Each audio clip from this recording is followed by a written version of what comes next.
What's up, YouTube? This is Gman coming at you, and I'm here at UTA, and I read an article just now. It says, "No breaks for the religious." It's by a guy named Justin Sharp, and I have an opinion on this article. He says that churches shouldn't be exempted from taxes required by all.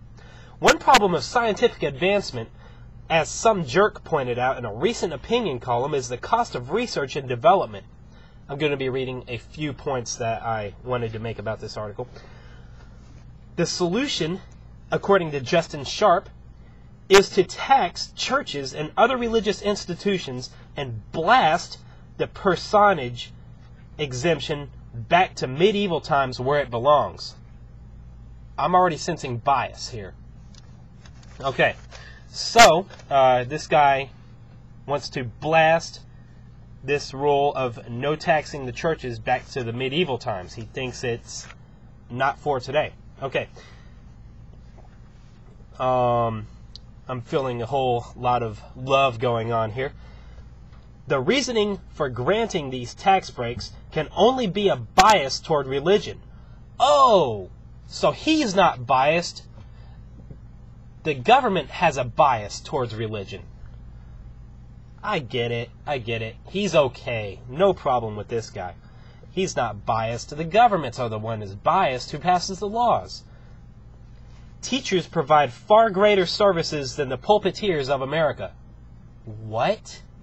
Okay, teachers have a totally different job than what pastor teachers in a pulpit does. This guy has absolutely no idea what the job of a pastor teacher is. I can clearly see this to be true and evident. This guy is speaking out of clear ignorance if he's going to say that teachers provide a far greater service than the pulpiteers of America. That's absolutely ridiculous.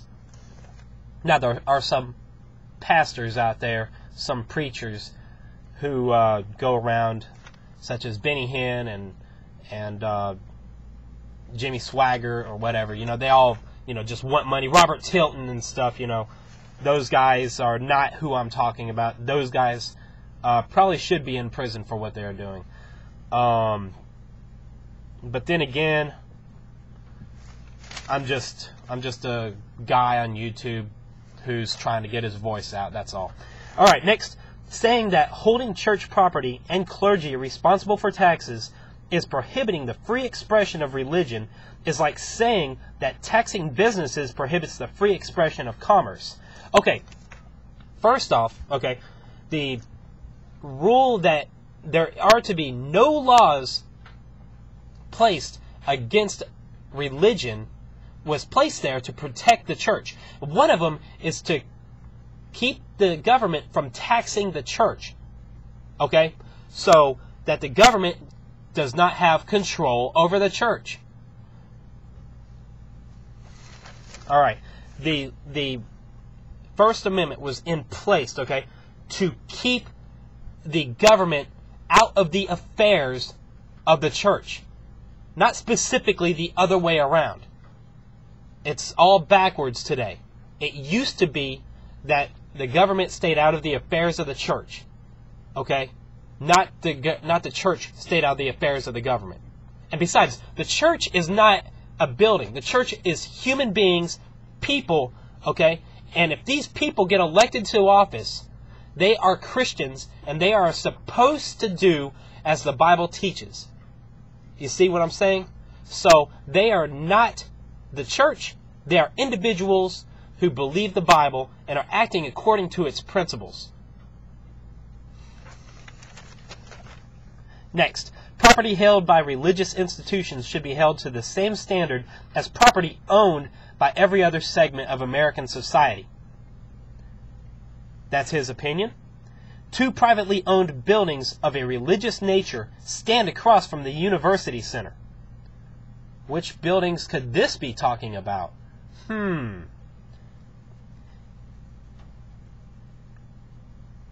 They pay absolutely no property tax.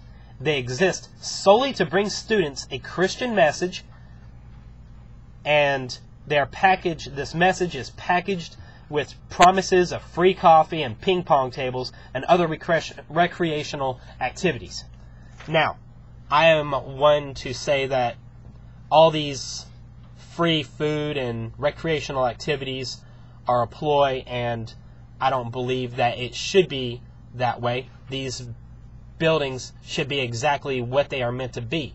They should be meant to be distributors of the Word of God, not places for people to go and hang out and socialize and have fun.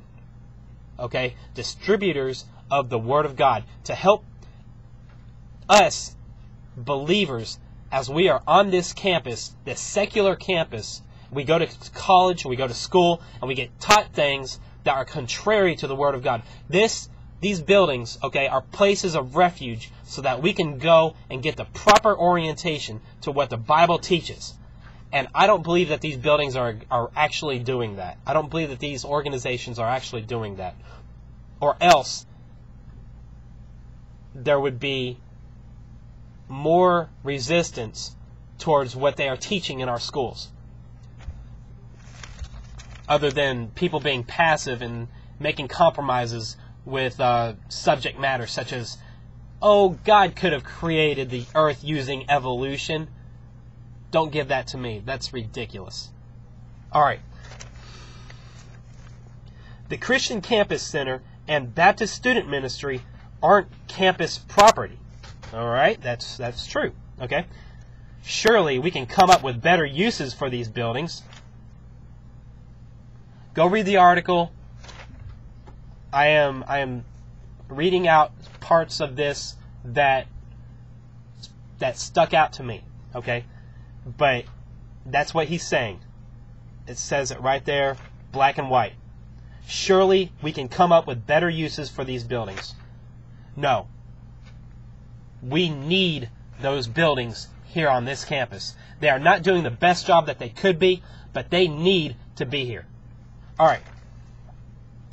And then he says, to close it off, it should be reasonable to expect institutions that have stymied scientific discovery at every turn.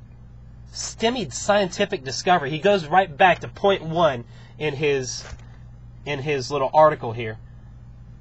The church stymies scientific discovery. I'm sorry. It was the Catholic Church that stymied scientific discovery. Okay? It was not true 100% Bible-believing Christians. Okay? All the areas of science were started by Bible-believing Christians. Okay? And it was in the time of the Reformation that the Enlightenment, the Renaissance, came to full light, and we were able to explode onto the scene with all this new scientific technology. It was the Catholic Church that pushed us into the medieval times, not the actual clear teachings of the Bible.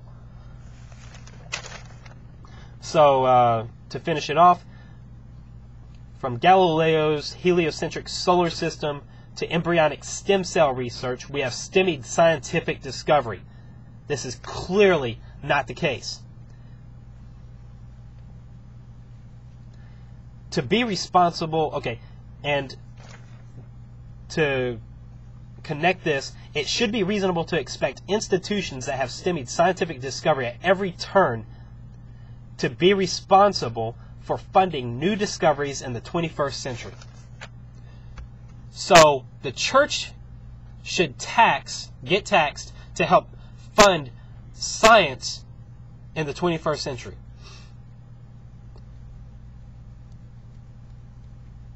I disagree strongly with this.